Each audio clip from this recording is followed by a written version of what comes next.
Biggest sporting events usually bring out the biggest names in sports media, and it was no different at this year's Daytona 500 as hundreds of media members descended upon Daytona International Speedway this past week. Among them, veteran NASCAR reporter Bob Pockrass. In NASCAR, the biggest event of the year is the way they kick off their season with the Daytona 500. And certainly you have a championship at the end of the year, but the biggest event has been the Daytona 500 for over 60 years. Bob has covered NASCAR for roughly 30 years, starting at the News Journal in Daytona Beach back in 1992. He's made it a mission of his to try and get more people into NASCAR through his reporting. It can be complicated. So my goal is try to simplify and help fans know the sport because information is power.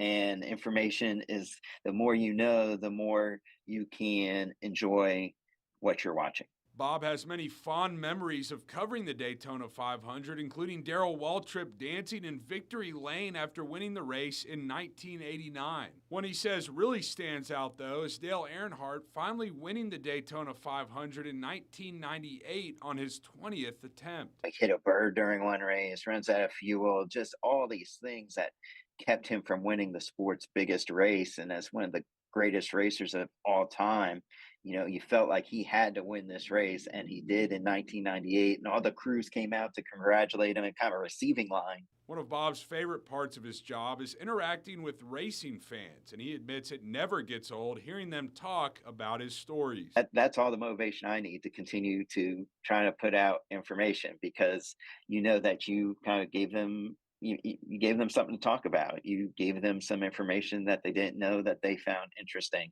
And so, when fans come up to me, I love that. James Grant, First Coast Sports.